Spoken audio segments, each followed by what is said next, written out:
Platform आपको तब कब पता चलेंगे जब आप कर लोगे यार काम। आपको ऐसे पता नहीं चलेगा कि कहाँ पे पोस्ट डाल रहे हैं, कहाँ पे हम डाउनलोड कर रहे हैं, कैसे सीवी डाउनलोड हो गए हैं। जब तक मैंने काम नहीं किया था मुझे पता नहीं था। तुम कितनी भी नौकरी पर अप्लाई करो तो तुम्हें कॉल नहीं आएंगे। अब उसका रीज़न क्या है? सुबह 9 बजे उठो, डेली नौकरी खोलो, डेली अपना सीवी डिलीट करो, डेली वही सीवी अपलोड करो, आपको कॉल आने शुरू हो जाएंगे। क्योंकि आपका जो सीवी है ना वो ऊपर पहुंच जाएगा जब वो डाउनलोड करेगा रिक्रूटर आपके डिटेल्स। रिफ्रेश नहीं करना, सिर्फ उसमें या तो अपना नाम चेंज कर दो, एक अक्षर बदल दो, अपना सीवी डेली डिलीट करो, डेली उसमें डाल दो वही वाला, फिर से अपलोड कर दो। उससे क्या हो गया, आपका जो जो नौकरी का प्लेटफॉर्म है ना, वो जितनी जैसे लिस्ट डाउनलोड होती है पूरी पूरी एक एक्सेल में, CSV में, तो भाई आप तो रिक्रूटर क्या करेगा, ऊपर से तो देखेगा, नीचे से थोड़ी देखेगा। जो ऊपर के 5-10 लोग दिख रहे हैं वो शॉर्ट लिस्ट करेगा, नंबर लिख लेगा उनके। लेकिन आपका सीवी ऊपर तभी आएगा जब आप उसको डेली अपडेट करोगे। मतलब ये नहीं कि आपको सीवी डेली अपडेट करके डालना है, नहीं, वही सेम सीवी आपको डेली डिलीट करना है नौकरी से, डेली नया वही वाला सीवी फिर से अपलोड कर देना। तो उससे क्या होगा, आपके चांसेस बढ़ जाएंगे। और सुबह 9 बजे डालो, डेली सुबह 9 बजे, कि हर रिक्रूटर 9:30 से शुरू हो जाता है सुबह। So hi guys, welcome to the new episode of behind the jobs. जब मैं रिसेंटली दिल्ली गया था, मेरे को एक फ़्लाइट में जाना था। देन उस टाइम मेरे को कोमल मैम से हुई थी मेरी बातचीत। She was a very interesting woman. मतलब उन्होंने जो मेरे को बातें बताई ना, इतनी नॉलेजेबल बात बताई फ़्लाइट के बारे में, तो मेरे को लगा कि आप सबके साथ भी वो बातें शेयर करनी चाहिए। बट उनके जैसी वुमेन मैंने अभी तक देखी नहीं है। क्योंकि ऐसा मतलब पर्सनैलिटी वाइज भी बोलूँगा मैं, और बाकी जो उनके पास एजुकेशन लेवल है वो भी बहुत ज़्यादा पीक पे है, और जो उनकी कम्युनिकेशन स्किल है, आई थिंक मेरे को ऐसा नहीं मिला है कहीं से किसी बातचीत करने के लिए। तो देखते हैं उनके साथ उनसे कौन कौन सी नॉलेज हमको मिलती है एविएशन को लेके। शी इज़ द प्लेसमेंट जो होती है आपकी एविएशन में, she is IndiGo airlines now. So first of all ma'am ये पूछूंगा मैं आपसे, हाउ आर यू और welcome to behind the jobs. Thank you for giving me this opportunity to make me to be here and to select me for this podcast.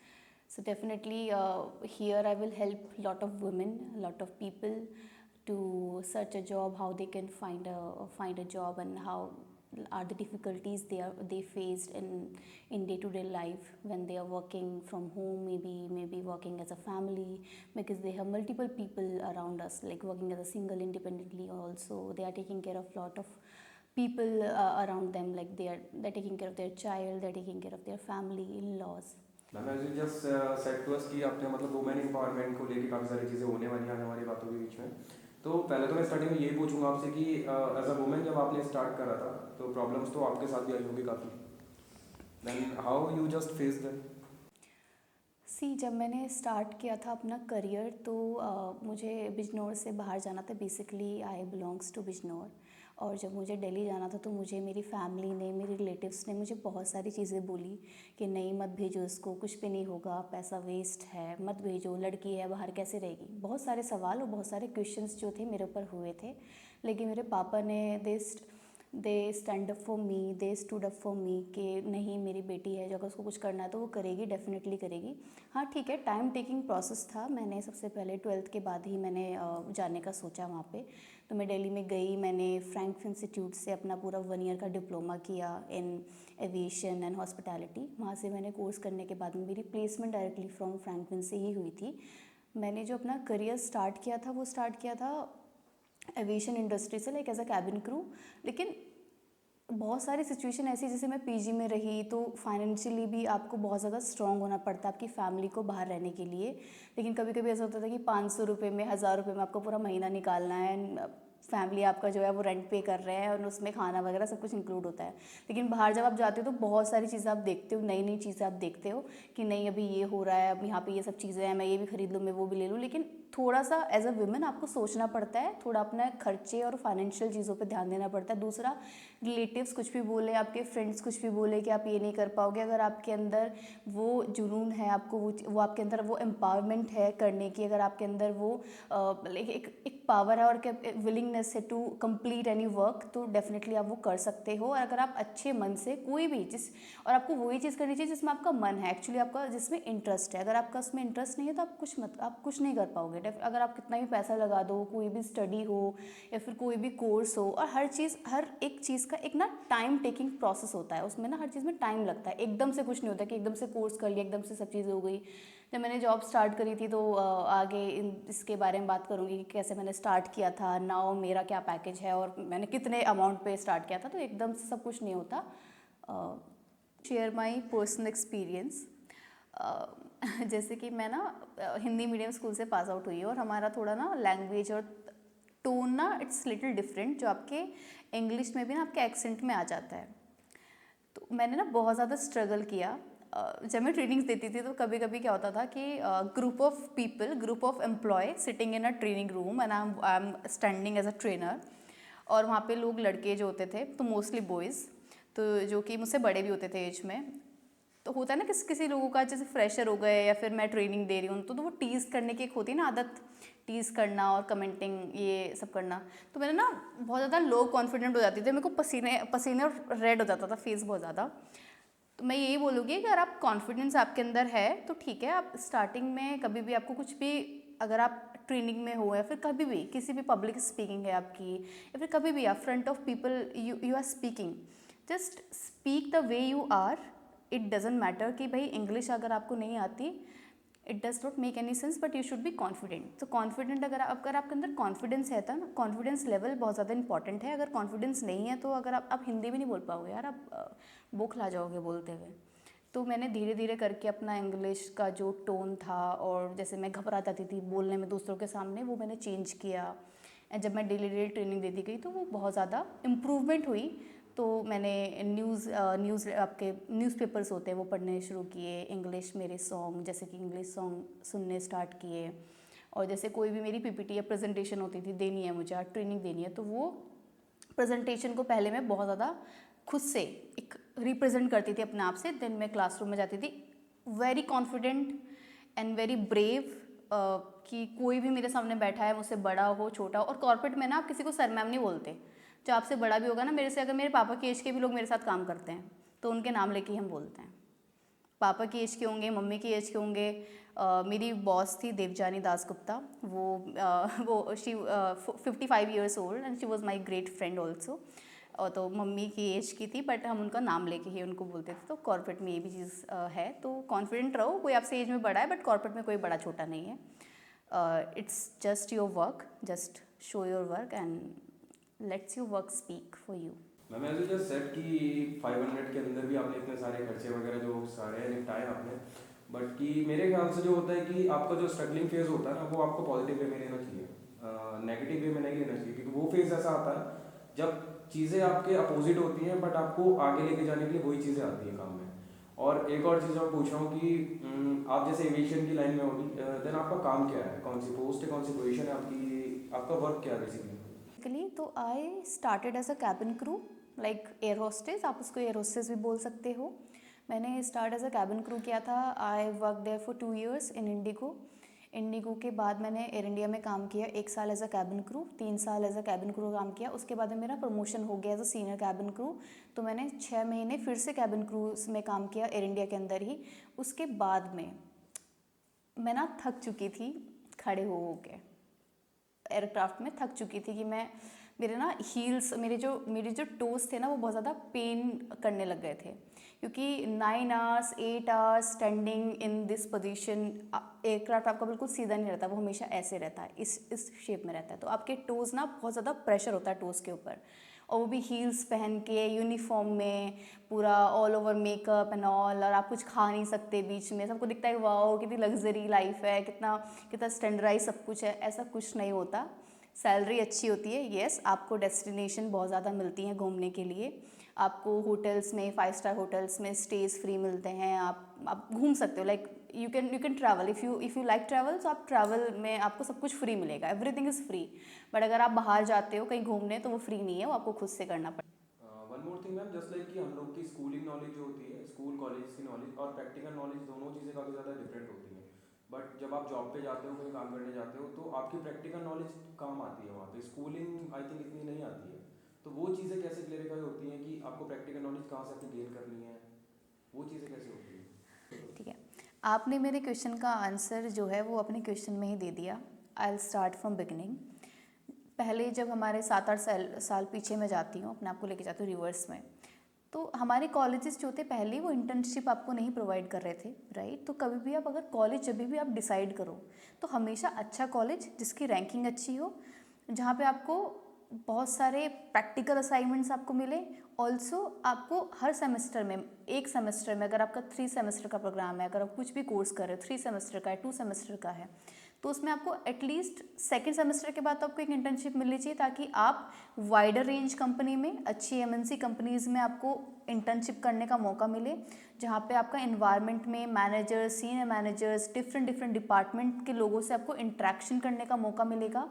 Secondly, आपने बोला कि practical knowledge एक थोड़ी different होती है, और एक जब आप कॉलेजेस में सीखते हैं, हम अपने यूनिवर्सिटीज़ में सीखते हैं, वो थोड़ा डिफरेंट होता है। Me I work as LND, तो I work as a new hire orientation plan as well. Like कि जो भी न्यू हायर लोग होंगे, जो भी नए लोग होंगे, उसको पूरे 1 महीने के लिए ट्रेनिंग दी जाती है हमारी कंपनी से रिलेटेड। हमारा क्या काम है, आपकी जॉब प्रोफाइल क्या है, उस जॉब से प्रोफाइल से रिलेटेड आपकी फंक्शनल ट्रेनिंग हो गई, आपकी बिहेवियरल ट्रेनिंग हो गई, आपका पूरा फुल डे इंडक्शन हो गया कि हमारी कंपनी क्या काम करती है, हमारी कंपनी का विज़न क्या है, हमारी कंपनी का मिशन क्या है, आपका क्या काम है, आपका क्या प्रोफाइल है। और उसका पूरा 1 मंथ का प्लान बनता है, जिसको हम इंडक्शन प्लान बोलते हैं। 1 मंथ का 0 to 30 डेज इंडक्शन प्लान। फिर 30 to 60 डेज का जो आपका प्लान होता है वो आपका इवैल्यूएशन होती है, मतलब कि आपकी परफॉर्मेंस को इवैल्यूएट किया जाता है। तो ट्रेनिंग तो आपको मिल ही रही है। सेकेंडली, आपको फर्स्ट आपको इंटर्नशिप मिल गई, तो इंटर्नशिप में आप बहुत कुछ सीख लोगे। जब आप जॉब पे जाओगे तो आपको ट्रेनिंग मिल गई, तो जब इंटर्नशिप का जो आपको नॉलेज मिला और जो आपको ट्रेनिंग में जो नॉलेज मिला, आप उसको कंबाइन करके अपने डे टू डे जो आपका वर्क है आप उस पर इनिशिएट और आप उस पर इम्प्लीमेंट कर सकते हो, जिससे कि आपकी परफॉर्मेंस बेटर होगी। और अगर आपकी परफॉर्मेंस बेटर नहीं होती है, ये थोड़ा बिटर ट्रूथ है लेकिन है, आपको PIP पे भी डाल दिया जाएगा। तो परफॉर्मेंस इम्प्रूवमेंट प्लान, जो PIP का फुल फॉर्म है, तो परफॉर्मेंस इम्प्रूवमेंट प्लान पे डलने से बेटर ये है कि आप ऐसे कॉलेज में जाओ जहाँ पे आपको इंटर्नशिप करने का मौका मिले। सेकेंडली, अगर आपको पेड ट्रेनिंग दी जा रही है किसी भी कॉर्पोरेट ऑफिस में, किसी भी कंपनी में, वैसे तो every MNC they gives 1 month paid training to employ, मतलब उनको पेड ट्रेनिंग मिलती है, पैसे मिलेंगे आपको, सैलरी पूरी मिलेगी, लेकिन आपको सिखाने के लिए, ताकि आप उनका जो प्रोफाइल पर उन्होंने आपको हायर किया है आप उस पर अच्छे से परफॉर्म कर पाओ, अच्छे से फिट हो पाओ। तो ये है जो कि आपको मिलेगा ही मिलेगा एवरी कंपनी में, और आप इंटर्नशिप का ध्यान रखो। सेकेंडली, आपको ट्रेनिंग जो मिलेगी उस पर अपना फोकस करो। मैम, जैसे अभी आपने बताया कि आपने केबिन क्रू में भी काम करा है और LND में आप काम कर रहे हो, तो दोनों चीज़ों में डिफरेंस क्या है ma'am? Which one is better in your views? की क्योंकि केबिन क्रू में भी काम अलग तरीके का होता होगा और LND में आपको ट्रेनिंग वगैरह का देखना पड़ता है, तो दोनों चीज़ें में काम क्या क्या चीज़ें, आप दोनों का एक्सपीरियंस हमसे मिलेंगे, आपसे मिलेंगे हमको। कैबिन क्रू में जो वर्क होता है उसमें आपका कोई वर्क लाइफ बैलेंस नहीं बचता। वर्क लाइफ बैलेंस मतलब आपको 24/7 you need to be available. आपकी फ़्लाइट कभी अर्ली इन द मॉर्निंग, कभी मिडनाइट, कभी आपकी इवनिंग नाइट, कभी आपकी लेट नाइट, कभी दोपहर में, तो आपका वर्क लाइफ बैलेंस तो कहीं बचता ही नहीं है। अगर आप फैमिली वाले इंसान हो, या फिर अगर आप इन लॉज के साथ रहते हो, या फिर आपकी फैमिली है, या फिर आपके कुछ बच्चे हैं, तो आप तो ये वाला वर्क लाइफ शेड्यूल कभी भी प्रेफर नहीं करोगे। और एज अ ह्यूमन अगर मैं अपनी बात करूँ तो मैं भी यार, मैं चाहूँगी कि मैं सुबह जाऊँ और शाम तक मैं फ्री हो जाऊँ, और अपना शाम के बाद अपनी फैमिली को देखूँ, या फिर अपने फ्रेंड्स के साथ टाइम स्पेंड करूँ, या फिर अपना सोऊँ, या फिर मेरा कुछ भी जो पर्सनल प्रेफरेंसेस है, मे बी मैं बुक रीड करूँ, मे बी मैं पूजा करूँ, कुछ भी करूँ, या खाना खाऊँ, खाना बनाऊँ, कुछ भी। बट आप एज अ कैबिन क्रू आपका वर्क लाइफ बैलेंस ज़ीरो होता है, जो कि मोस्टली लड़कियों को पसंद नहीं है, बट फिर भी लोग कैबिन क्रू को ज़्यादा प्रेफरेंसेस देते हैं, बिकॉज ऑफ कि उसमें ट्रैवल बहुत ज़्यादा है। ट्रैवल जो वो एक्सटेंसिव ट्रैवल उसमें इंक्लूडेड है, like national and international both. But international travel जो प्रोवाइड करती है, जो एयरलाइन प्रोवाइड करती है, वो सिर्फ एयर इंडिया प्रोवाइड करती है, अदर एयरलाइंस नहीं करती है। वो सिर्फ आपको डोमेस्टिक ट्रैवल्स ही देते हैं। तो एक ना हाइप बना हुआ है कि कैबिन क्रू किसी भी एयरलाइन में है तो उसको इंटरनेशनल ट्रैवल मिलते होंगे। नो, अगर आप इंडिगो में हो तो इंडिगो में आपको मोस्टली जो फ़्लाइट्स मिलेंगी वो आपको सिर्फ इंडिया के सेक्टर्स, जो भी सेक्टर्स होते हैं, जैसे कि दिल्ली टू हैदराबाद 1 सेक्टर हो गया, हैदराबाद टू दिल्ली 2 सेक्टर हो गए, तो आपको 4 सेक्टर दिन में करने ही होते हैं। और आपको अगर कोई इंटरनेशनल फ़्लाइट मिलेगी भी तो आपको दुबई की फ़्लाइट मिल जाएगी, या फिर आपको आबू धाबी की फ़्लाइट मिल जाएगी, दैट्स इट। आपको कोई इंटरनेशनल फ़्लाइट वहाँ से नहीं मिलेगी। अभी तो मैम जैसे आपने बताया कि ये सारी बातें तो हो गई है केबिन क्रू की, but you are in L and D right now. तो एल&डी में मैम काम क्या क्या है आपका और कैसे उस पोजीशन पे जाया जा सकता है? अब कोई डायरेक्टली जाना चाहता है बिना प्रमोशन के, जैसे लाइक डायरेक्टली अप्लाई कर सकता है, तो वो कैसे जाया जाएगा वहाँ पे, और कौन कौन से कोर्सेज करने पड़ेंगे, इसके थोड़े बहुत बेनिफिट और पे स्केल वगैरह जितने भी होंगे वो सारी बताइए थोड़ी। एल&डी के जो बेनिफिट्स हैं और जो एरियाज़ हैं जहाँ पे आपको बेनिफिट आपको दिखेंगे एज एम्प्लॉय, एल&डी में lot of learning you will get, क्योंकि एल&डी इज़ लर्निंग। तो आप लर्निंग किसी को दे रहे हो तो उससे आप खुद भी सीखते हो। तो बहुत सारे प्रोग्राम होते हैं जो हम कराते हैं अपने लीडरशिप एम्प्लॉयज़ के लिए, जैसे कि जो बंदे हमारे सीनियर लीडरशिप लाइक वीपी हो गए, वाइस प्रेसिडेंट हो गए, सीएचआरओ हो गए, और आपके हमारे एचआर फंक्शन के हेड हो गए, तो उन लोगों के लिए प्रोग्राम कराते हैं, जैसे कि येलो बेल्ट का प्रोग्राम कराते हैं, जैसे कि ट्रेनिंग देते हैं। ग्रीन बेल्ट हो गई, 6 सिग्मा हो गए, 7 टूल्स ऑफ क्वालिटीज़ हो गए, ठीक है, आपका सस्टेनेबिलिटी हो गया, आपका एजिलिटी हो गया, एजाइल लीडरशिप हो गया, आपकी एजाइल मेथडोलॉजीज़ हो गई, आपका वाटरफॉल मेथडोलॉजीज़ हो गई, एडवांस एक्सेल ट्रेनिंग हो गई, एडवांस माइक्रोसॉफ्ट ट्रेनिंग हो गई, एडवांस वर्क स्पेस ट्रेनिंग हो गई, और जैसे कि आपकी बिहेवियरल से रिलेटेड आपके leadership skills, there are finance for non finance training हो गई, प्रेजेंटेशन स्किल्स हो गई, कम्युनिकेशन स्किल्स हो गई। तो ये सब जो ट्रेनिंग्स हैं हम उनको देते हैं। और जैसे मैंने आपको बताया कि येलो बेल्ट और ग्रीन बेल्ट और जैसे कि एजाइल मेथडोलॉजीज, ये कोर्सेज जो होते हैं ना, ट्रेनिंग, ये खुद में एक बहुत महंगे कोर्सेज होते हैं, जिनकी कॉस्ट अराउंड 2 लाख 3 लाख लगती है अगर आप कहीं बाहर से करोगे तो। लेकिन कंपनी आपको खुद से करा रही है, मतलब एल&डी से आपको ग्रो करने के लिए, ऑर्गेनाइजेशन के अंदर ग्रो करने के लिए आपको फ्री में कोर्स करा रही हैं। तो बहुत सारे बेनिफिट हैं एल&डी के अंदर। सेकेंडली, अगर आप किसी भी कॉर्पोरेट में जाते हो बीइंग एन एल&डी, और जो मेरा काम है वो है कॉम्पिटेंसी डिफाइन करना, हर डिपार्टमेंट की, हर पोजीशन की कॉम्पिटेंसी डिफाइन करना। कॉम्पिटेंसी मतलब कि कोई भी जॉब रोल है उसको परफॉर्म करने के लिए जो एक इंसान के अंदर जो स्किल्स होनी चाहिए, जो बिहेवियर होना चाहिए और जो एटीट्यूड होना चाहिए, it's a combo of competencies. मतलब एक जॉब रोल को परफॉर्म करने के लिए क्या स्किल्स चाहिए, क्या बिहेवियर होना चाहिए और क्या उसका एटीट्यूड होना चाहिए। अगर उस बंदे के अंदर वो चीज़ें कैसे डिफाइन करनी है, मान लो बिहेवियरल में मुझे चाहिए कि अगर मैं एल&डी में हूँ तो मेरी कम्युनिकेशन बहुत अच्छी होनी चाहिए, अगर मैं एल&डी में हूँ तो मेरा प्रेजेंटेशन स्किल्स बहुत अच्छी होनी चाहिए क्योंकि मैं प्रेजेंट करूँगी ट्रेनिंग्स को, और मेरे अंदर एक्सेल की नॉलेज बहुत अच्छी होनी चाहिए, मुझे एलएमएस बहुत अच्छे से आना चाहिए, ये मेरी स्किल्स हो गई। और मेरा बिहेवियर कितना अच्छा होना चाहिए, मेरे अंदर कन्विंसिंग पावर होनी चाहिए, मेरे अंदर लीडरशिप स्किल्स होनी चाहिए, मेरे अंदर कोलैबोरेशन स्किल्स होनी चाहिए ताकि मैं कोलैबोरेट कर पाऊँ, इंगेजमेंट स्किल्स होनी चाहिए ताकि मैं पूरे, अगर ग्रुप ऑफ पीपल बैठे हुए हैं किसी ट्रेनिंग के अंदर तो उसको मैं इंगेज कर पाऊँ, राइट। क्योंकि हम एक ट्रेनिंग दे रहे हैं यार, कोई आप एक कॉर्पोरेट में काम कर रहे हो, कॉर्पोरेट में आप किसी को बांध के नहीं पढ़ा सकते, तुमको पढ़ाना ही पड़ेगा, नहीं, आप उनको इंगेज करोगे, मतलब एक इंगेजमेंट प्लान उनके लिए बनाओगे ताकि there are such activities like polling questions हो गए, आपके क्विजेस हो गए, आपकी सम लाइक ग्रुप डिस्कशन हो गया, आपका सम सोशल एक्टिविटी हो गई, है ना। तो 4 ग्रुप में हम डिवाइड कर देंगे ताकि लोग इंगेज रहें। बात करें पैकेज और सैलरी के बारे में, अगर you join as a fresher, you want to join as a fresher in L and D, तो एल&डी में अगर आप फ्रेशर ज्वाइन करना चाहते हो तो आपको फर्स्ट ऑफ ऑल आपको तो एमबीए होना चाहिए, और एमबीए आपका होना चाहिए तो मार्केटिंग से या फिर होना चाहिए आपका एचआर से। एचआर में आप एल&डी को भी चूज़ कर सकते हो क्योंकि human resource is a part of एल&डी।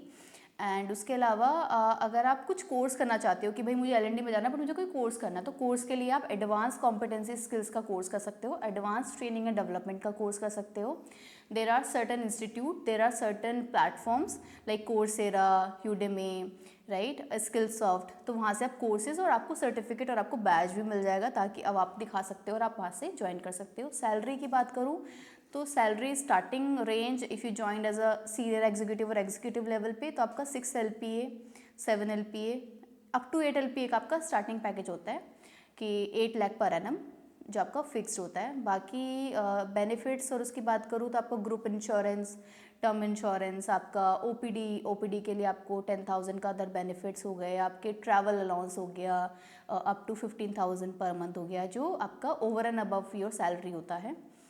If you want to join as a fresher in L&D, so you should start as a like startup organization. Organization like 7 years old, 8 years old, 5 years old, 3 years old. You will get a lot of opportunity because वहाँ पे L&D setup नहीं होता, आपको वहाँ पे setup करना पड़ता है. तो जब आप सेटअप करोगे खुद से तो आपको बहुत सारी चीज़ें समझ आ जाएंगी. Work there for 1 year, then switch to other companies like Deloitte, Gartner, HP. There are companies Genpact, which is very famous for L&D. There are company AXPLP, which is very good company. They will give you a very nice package, starting range 10 LPA to up to 15 LPA. So it's very good in L&D. In L&D, the highest range of package जो जाता है, it's up to 50 lakh per annum. Up to 50 lakh. It depends on positions. It depends on experience. अगर आपको 10 years का experience है, your package will start from 30 LPA to 35 LPA. One last thing ma'am कि अब अपने main section की तरफ आ जाते हैं हम. So what's your behind the job, आपकी जॉब के बिहाइंड क्या है, एंड देन पर्टिकुलरली आपका काम कैसा है, कि are you enjoying your work. और एक और चीज़ जो मैं बोलना चाहूँगा कि अगर आप मतलब कोई आपकी छोटी बहन या फिर कोई भी होगा इंडिविजुअल वो आना चाहता है, कोई लड़की या फिर कोई वुमेन, तो उसके लिए काम ये सूटेबल है या नहीं है. I already told you earlier that I worked as a cabin crew. I did not enjoy it, but as in L&D, yes, I am enjoying my work. I love my work क्योंकि मेरा work life balance बहुत ज़्यादा balanced है, 100% balanced है. मैं सुबह जाती हूँ 10 AM और 11 AM, इट्स फ्लेक्सिबल. 11 जाती हूँ, 5 साढ़े 5 तक वापस आ जाती हूँ घर पे. सैटरडे संडे मेरा ऑफ रहता है, ठीक है. 3 लीव्स मेरे को मंथ में मिलती है, जिसके अलावा मेरे 8 वीक ऑफ्स होते हैं. तो 8 और 3 मिला के आपको 11 दिन की तो छुट्टी हो गई. और उसके अलावा जो आपका काम है वो आपका मेरा 11 बजे से लेके 5:30 तक मैं फ्री हो जाती हूँ. और मेरे को ऑफिस की कैब्स भी मिलती हैं, तो मेरे को pick and drop facility available है. मेरी जॉब गुड़गांव में है. हाँ, गुड़गांव थोड़ा एक्सपेंसिव है, लेकिन अगर आप अच्छे पैकेज पे हो, अच्छी कंपनी में हो और अच्छे डिपार्टमेंट में हो तो yes, you can survive, you can save also. And as a woman, L&D is the best department for you. HR is the best department for you क्योंकि HR की ना पॉलिसीज़ बहुत ज़्यादा स्ट्रिक्ट होती हैं, जो कि वुमेंस को लेके बहुत ज़्यादा अट्रैक्ट करती हैं. तो आप काम भी इंजॉय करोगे. ऑल्सो अगर मेरी कोई छोटी सिस्टर होगी या मेरी बड़ी बहन भी होगी या फिर मेरे कोई भी कलीग्स होंगे या फिर मेरे कोई भी रिलेटिव्स होंगे जो आना चाहेंगे L&D में, definitely I will help them to get insure to get a job in L&D. और L&D is a vast and the wild project जिसमें टैलेंट मैनेजमेंट आ गया, आपका R&R भी आ गया, जहाँ पे there are some not only work, there are certain activities like employee engagement, there are some fun activities, we involve in fun activities like fun Friday, there are some like reward and recognition. So I do reward and recognition as well. So it's a lot of fun as well, not only work. So I enjoy my work on daily basis.